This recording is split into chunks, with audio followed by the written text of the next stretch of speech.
Nuestro cuarto y último ponente es Enrique Provencio. Él es economista, trabaja usualmente en temas de desarrollo económico, social y sustentable. Es consultor y profesor de asignatura en la especialización de Economía Ambiental del posgrado de la Facultad de Economía de la UNAM e imparte cursos regularmente en otras instituciones académicas.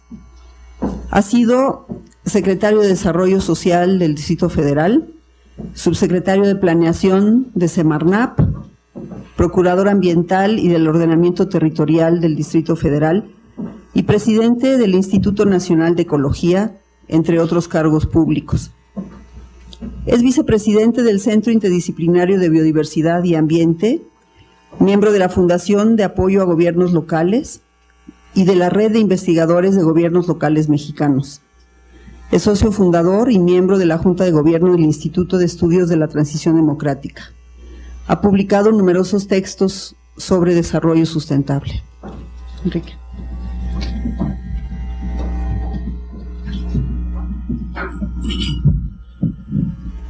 Muchas gracias, Xochitl, y muchas gracias a los organizadores de este seminario por la invitación a participar en él. Buenas tardes a todos ustedes. Como mencionó el maestro Pedro Álvarez y Casa al principio, en sus palabras iniciales, mi intervención estaba prevista en la siguiente mesa y en la lógica de los programas de desarrollo, no tanto en esta mesa de diagnóstico, y por ajustes del programa me toca participar ahora, así que si notan algún problema con la secuencia se debe a eso, no a un problema de disonancia cognitiva ni nada por el estilo. Y de lo que voy a hablar es de la dimensión territorial de los programas de desarrollo sustentable o la territorialidad de la política de desarrollo sustentable, y en particular a la necesidad de que las políticas para la protección y uso sustentable del capital natural en México, en esta perspectiva integrada de protección, bienestar y desarrollo social de las comunidades, personas, de la sociedad vinculada al capital natural, trabajemos con un enfoque donde sea la dimensión territorial la que nos lleve a conseguir la concurrencia, la alineación, la convergencia, la integración de políticas que se requiere para lograr este propósito de protección natural. Y ese ámbito es un tema de trabajo referido a los programas, no solamente ambientales, a las políticas públicas que deben concurrir en los espacios territoriales por razones sustantivas que al rato menciono, y por tanto son parte de la necesidad de que la política ambiental tenga también un enfoque territorial. Y en un sentido más general, ambas direcciones, programas territorializados, política ambiental, se inscriben en un problema más general, que es el problema de las políticas regionales de desarrollo en México, que es, digamos, el ámbito más general y por donde voy a empezar mi exposición. Voy a hablar brevemente de la situación y principales propuestas sobre políticas regionales de desarrollo. En segundo lugar, voy a hablar también brevemente sobre la perspectiva regional de las políticas ambientales. Y en tercer lugar, voy a comentar algunas propuestas específicas para mejorar el abordaje territorial de las políticas públicas en esta perspectiva de una protección y aprovechamiento sustentable del capital natural. Hay un primer problema sobre el que quiero llamar la atención. En México no tenemos, para todo fin práctico en la actualidad, una estrategia regional para el desarrollo. Si alguna vez la tuvimos, no fue suficientemente fuerte, pero eso poco que había se fue perdiendo en las últimas décadas. ¿Qué es lo que ocurrió con esa perspectiva y ese ímpetu que había de tener explícitamente en la política nacional el objetivo de reducir las desigualdades regionales? Ese era el tema central, de ir hacia un país mejor integrado al interior de sus regiones y entre sus regiones, de tal modo que fuera concurriendo hacia niveles más equitativos, igualitarios, de desarrollo.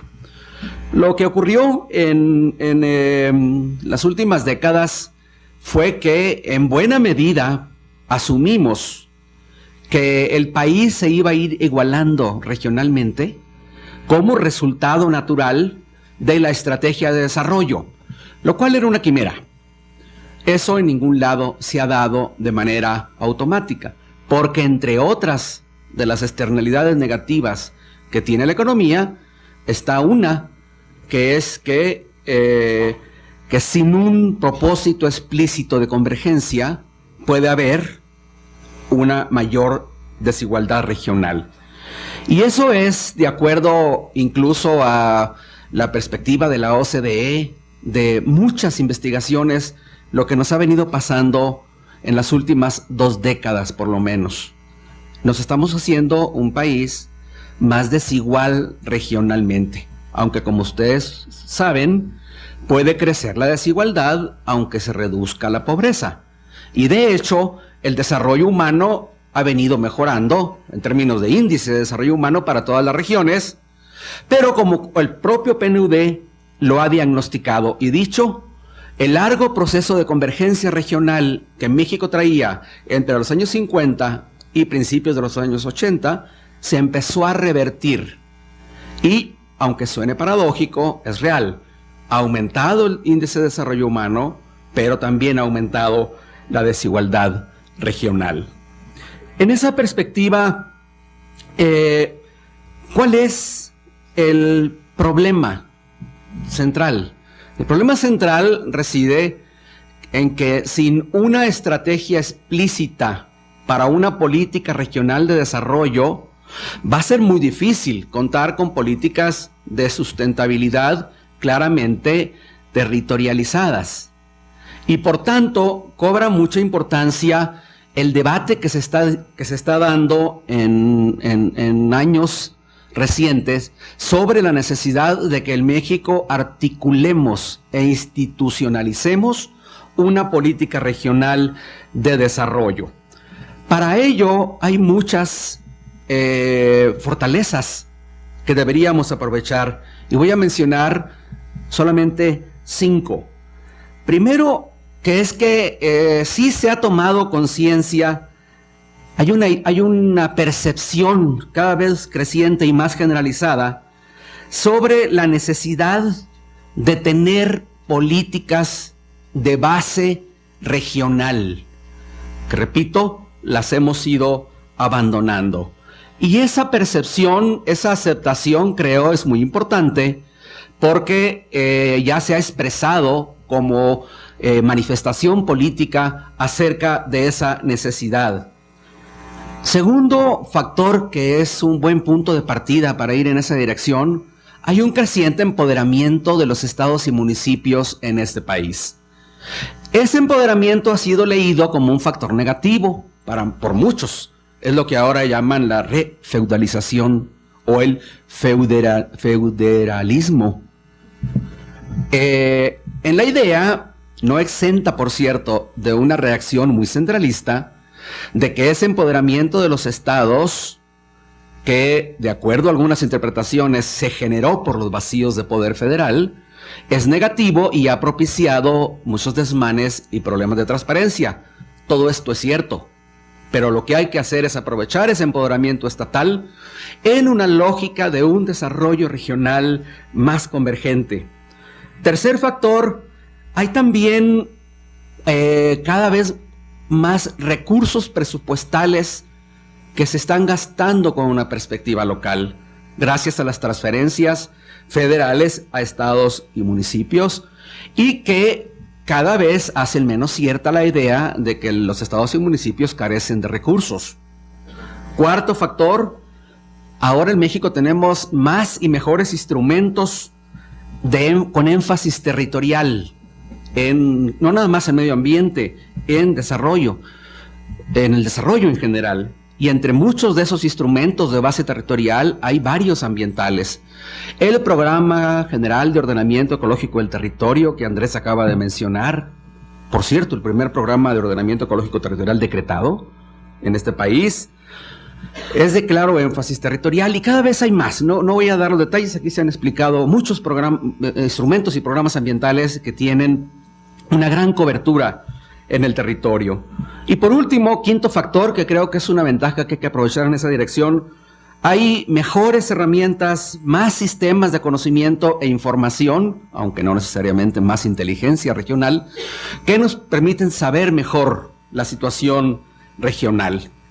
Pero también es cierto que hay algunos factores que hay que remontar. El primero de ellos es que la desigualdad regional viene creciendo. Lo dije al principio. Y revertir un proceso de divergencia regional, de falta de convergencia en el desarrollo, pues puede llevarnos mucho tiempo, pero hay que asumirlo.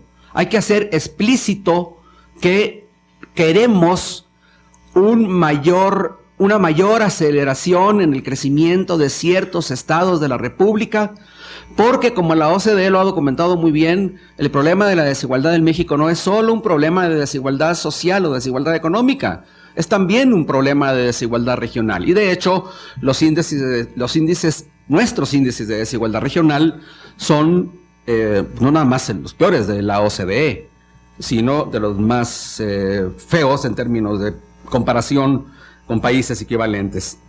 Segundo problema que también hay que enfrentar es que muchos de los recursos que estamos usando en las regiones no tienen control.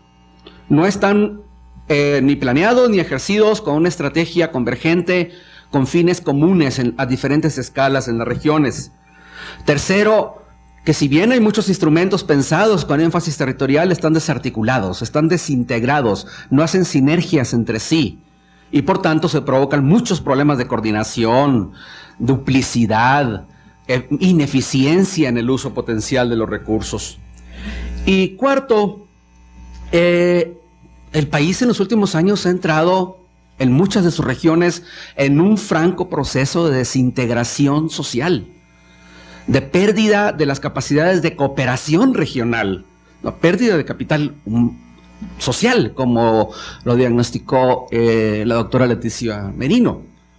Y por tanto, jalar a las regiones en un proceso convergente va a significar un esfuerzo que no se va a dar en automático, que requiere una idea nacional explícita. Hasta aquí el diagnóstico de la situación regional en términos de política regional. En el componente ambiental, la situación, creo, no es tan grave. En primer lugar, porque hay una mayor comprensión, una comprensión más completa, de que lo ambiental tiene como componente sustantivo una característica territorial. Lo debe tener. Nada más que no se da en automático. Y la territorialidad en materia de política ambiental debe ser obligada, en primer lugar, por una razón de orden sustantivo. Los procesos ambientales y por tanto la política ambiental no se dan en el vacío espacial, se dan en el contexto de una interacción que los propios ecosistemas tienen en materia de sus flujos de energía, de sus flujos de materiales, y en ecosistemas que al constituirse como socioecosistemas tienen necesariamente un referente espacial, no solamente en el suelo, en todas sus dimensiones, donde la dimensión territorial debería ser parte sustantiva de las políticas. Esa es la razón de orden conceptual. Y si bien hay muchos enfoques para abordarlo, es difícil o absurdo pensar que las políticas ambientales pueden darse fuera del contexto del territorio y sin embargo, en la política ambiental ha predominado un enfoque sectorial, además de un enfoque sectorial centralizado, que muchas veces, por no tener énfasis territorial, olvida la gran diversidad de ecosistema que existe en el país y por tanto la necesidad de tener políticas bien diferenciadas de acuerdo a las características de las regiones y de los ecosistemas. Por tanto, si bien hay una razón de orden sustantivo para que la política ambiental sea territorial, hay factores inerciales que hacen que esa dimensión se pierda. Hay también una razón de orden operativo. Como en cualquier otra política, si en la política ambiental la gran cantidad de instrumentos que se operan en la política, la gran cantidad de instituciones que inciden sobre el capital natural, no trabajan de manera coordinada, la operación de las políticas suele generar no solamente ineficiencias en la operación, sino también efectos contradictorios en el objetivo de proteger el capital natural. Hay muchos ejemplos que lo muestran.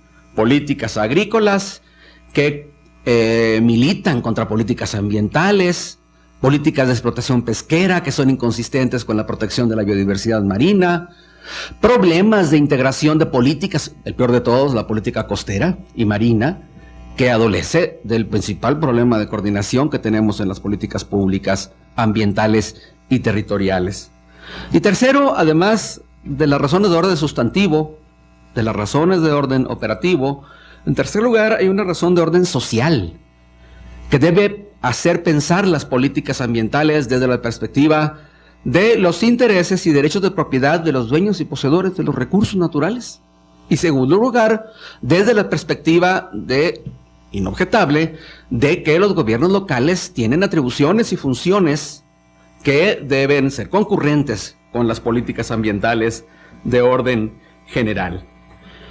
A pesar de estas razones, en la política ambiental sigue habiendo un déficit de consideración sobre la territorialidad que deben tener estas políticas.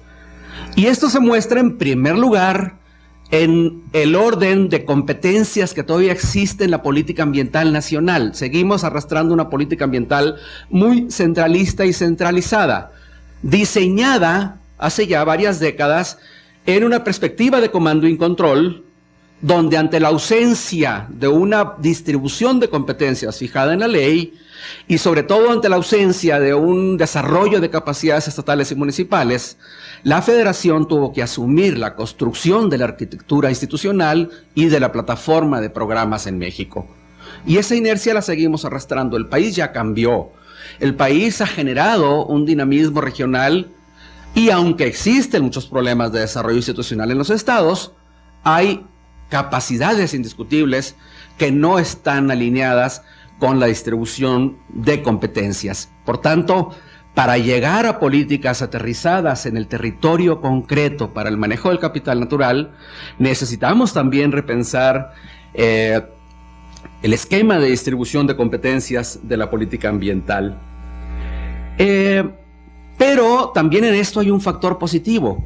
Los estados y municipios están dedicando más recursos a las cuestiones ambientales. Hay que ayudar a alinearlos de manera más concreta.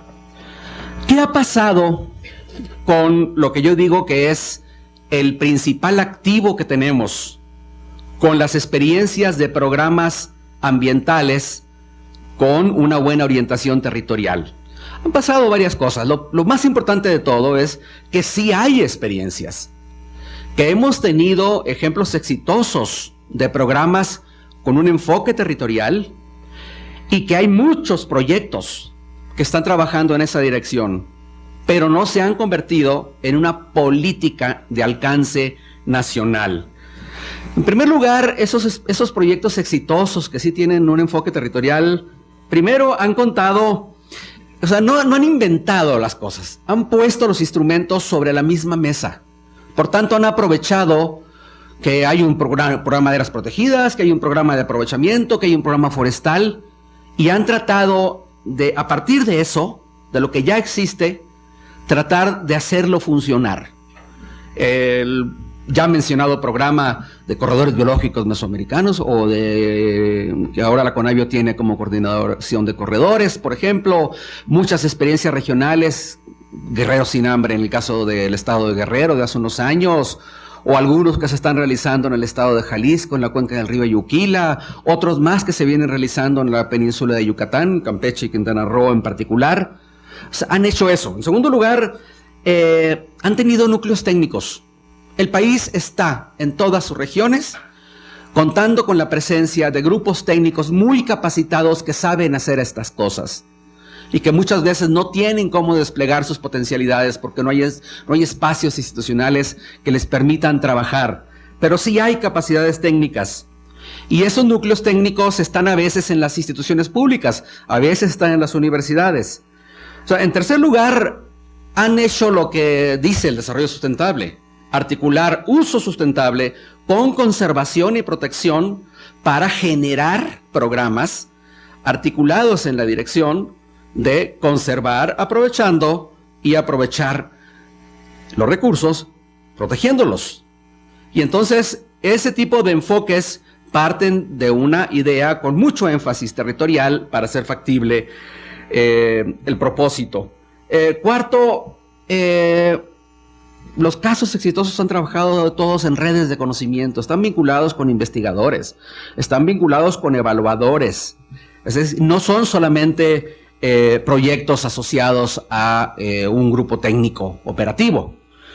Y por último, han encontrado formas de ejecutar los recursos, de gastar los recursos, de hacer mezclas de proyectos públicos, de presupuestos públicos con presupuestos de la comunidad a través de figuras financieras que permitan remontar la clásica rigidez de los presupuestos públicos.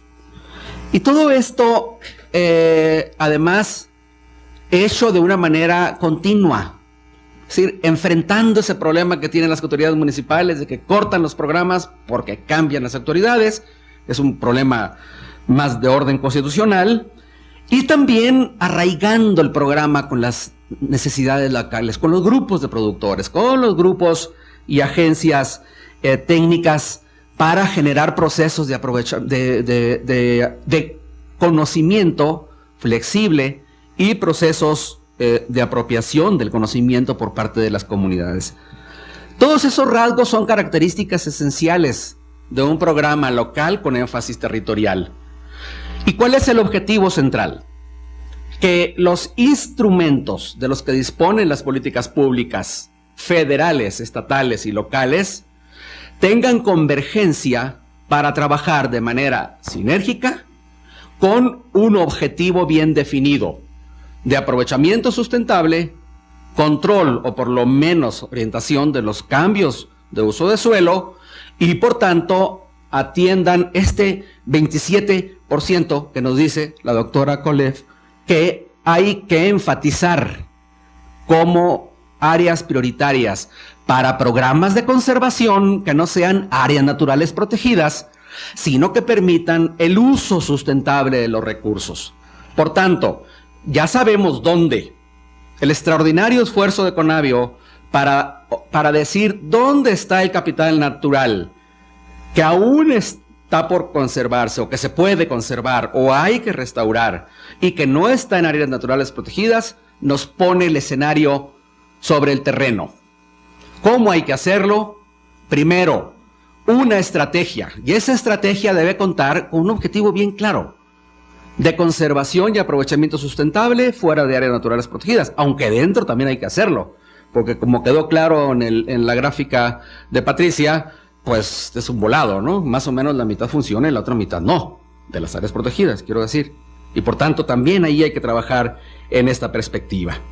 Sin embargo, eso funcionaría mejor, primero, si hubiera una política nacional explícita de desarrollo regional, como lo está planteando la Comisión Nacional de Gobernadores, las asociaciones de municipios, la OCDE, el BID y hasta la Secretaría de Desarrollo Social, que por cierto no hizo su tarea en los años previos, porque la política regional fue languideciendo todavía más de lo que ya languidecía en el pasado. Segundo, hay acuerdo en que esa estrategia nacional de política regional de desarrollo debe contar con una institución que la coordine, que la oriente. ¿Por qué razón? Porque es actualmente la Secretaría de Hacienda la que determina los flujos de inversiones y no los determina de acuerdo a una estrategia regional. Los determina de acuerdo a los proyectos sectoriales que le presentan las instituciones públicas o en todo caso los esquemas de asociación público y privada. ¿Cómo debe ser esa institucionalidad nacional para el desarrollo regional? Está en discusión. Los gobernadores plantean que debe ser un instituto donde los gobernadores tengan mano, lo cual, por cierto, cada vez se ve más factible, porque con la ley de cambio climático, la ley general de cambio climático que entra en vigor el mes que entra, bueno, los gobernadores ya son parte de la del Consejo Nacional de Cambio Climático.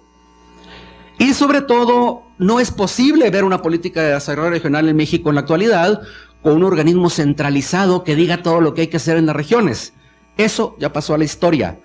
Hay muchas iniciativas regionales, los gobernadores de la frontera, los gobernadores del Golfo de México, que trabajan activamente con sus equipos técnicos en la formulación de estrategias, aunque han sido experimentos relativamente infructuosos, como lo han sido también las experiencias de los fideicomisos regionales de desarrollo regional, que el gobierno federal tiene todavía vigentes, aunque ya prácticamente inanes. O sea, tercero, hay que tener también mecanismos de financiamiento que atiendan la lógica territorial, que es multianual. Y esos mecanismos de financiamiento deben contar con previsiones para operar presupuestos a más largo plazo. Por eso es tan importante tener figuras financieras que permitan manejar el presupuesto más allá del corte anual, como el fideicomiso de la Conavio, por ejemplo, o como otros fondos que podrían crearse en esa dirección. Eso en cuanto al presupuesto. Y en cuanto al presupuesto, los gobernadores lo que están pidiendo ahora es formalizar un fondo verde nacional.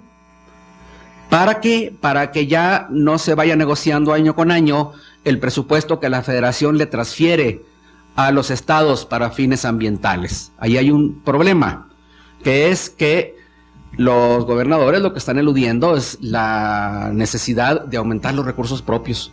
Por tanto, una estrategia regional necesita primero fincarse con fondos propios, sobre todo los derivados de un mayor presupuesto del impuesto predial, y segundo, de un cobro realista de derechos locales, por ejemplo, por el agua, entre otros fines, donde si los presupuestos de desarrollo regional siguen dependiendo solo de las transferencias de la federación, no se va a estimular el crecimiento de los recursos propios.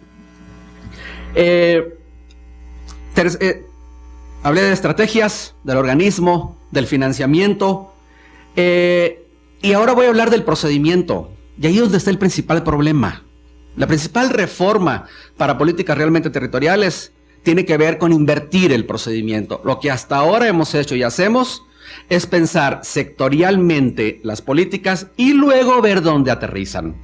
O sea, el gran cambio es construir las políticas desde las necesidades territoriales. Y para fines ambientales eso no solamente es necesario, sino que es perfectamente posible. ¿Por qué razón? Porque es justamente la necesidad en la cuenca, en el ecosistema específico, en el área esta que el hexágono, no me sé las claves de los hexágonos, que el hexágono fulanito dice que todavía tiene una altísima biodiversidad por proteger. Bueno, entonces a partir del hexágono, ya no digamos de la cuenca, del hexágono, necesitamos construir esa política. Y este es el principal problema, o sea, invertir el procedimiento para generar una política articulada así. Y en las necesidades nacionales, por último, menciono, así como en la gráfica del doctor Sarucán, se lleva un proceso 1 de la colección de datos, de la generación de estadísticas a los sistemas de información para acabar en los sistemas de inteligencia. Pues en la actualidad en México no tenemos un sistema de inteligencia regional. No sabemos lo que está pasando con las tendencias a más largo plazo. Y esa es la razón por la cual, por cierto, ni mencionamos el crecimiento de la desigualdad regional en México. Esto a una escala que sería como que el paraguas de las políticas ambientales territoriales. Y para las políticas ambientales territoriales, lo primero que habría que pensar es si no es hora de que la política ambiental nacional cuente con un mecanismo de decisión distinto. Un dato: desde 1996, la Ley General del Equilibrio Ecológico contiene una fracción que dice que debe crearse el Consejo Nacional Ambiental con la intervención de los gobernadores. ¿Por qué no se ha hecho nunca? Muchas razones, pero no lo hemos hecho. De que es posible, es posible. Varios mecanismos ya tienen una intervención de los gobernadores en los órganos de dirección de las políticas. La Ley de Cambio Climático, acabo de mencionar, institucionaliza la intervención de los gobernadores en el Consejo Nacional de Cambio Climático. Y yo estoy seguro que con un organismo de ese tipo, que por cierto lo está planteando la Asociación Nacional de Autoridades Ambientales de los Estados, la política ambiental nacional sería más considerada con la perspectiva territorial. Pero esa es, digamos, una decisión de orden político, aunque por cierto está en la ley, ¿no? Segundo, hay que hacerlo explícito. Hay que tener no nada más el adjetivo territorial. Hay que plantear una estrategia que se haga cargo de las prioridades regionales, que haga énfasis en esos territorios prioritarios. En realidad el asunto va más allá de la biodiversidad, porque México carece a nivel nacional de una auténtica política ambiental urbana, que en la mayoría de los instrumentos la opera el municipio, pero que está regulada a escala nacional. Y sin embargo, hay un terrible sesgo en el gasto. O sea, no invertimos lo suficiente en los aspectos ambientales locales. ¿Por qué? Porque son responsabilidad de los municipios. Y por tanto, necesitamos, pero ese es otro tema, una verdadera política ambiental urbana de consideración nacional, que es básicamente regional. Hay que hacer explícita la necesidad entonces de establecer esas metas de carácter territorial. Tercer aspecto, ya en lo ambiental, dije el de gobernanza ambiental, estaba diciendo el de la dimensión territorial explícita. Tercero, sí hay que mejorar mucho la información y el conocimiento ambiental local. Miren, no tenemos idea de cuál es el valor económico, por ejemplo, del agotamiento y la degradación de los recursos y los servicios ambientales a escala estatal. Tenemos una idea nacional gracias al PINE, ¿no? El Producto Interno Neto Ecológico, de INEGI, pero no lo sabemos en los estados. ¿Por qué no damos el salto hacia un PINE, a un Producto Interno Neto Ecológico a escala estatal? Porque no nos lo hemos planteado, por lo menos estatal. Y así como ese ejemplo podría haber muchos. O sea, nos falta enfatizar más la información de escala local para generar justamente este tipo de diagnósticos que hemos visto el día de hoy, pero a mayor velocidad y a una escala más apropiada para las políticas. Y por último, una estrategia ambiental con énfasis territorial tiene que repensar y ver de otro modo las capacidades institucionales de los municipios, no nada más de los estados.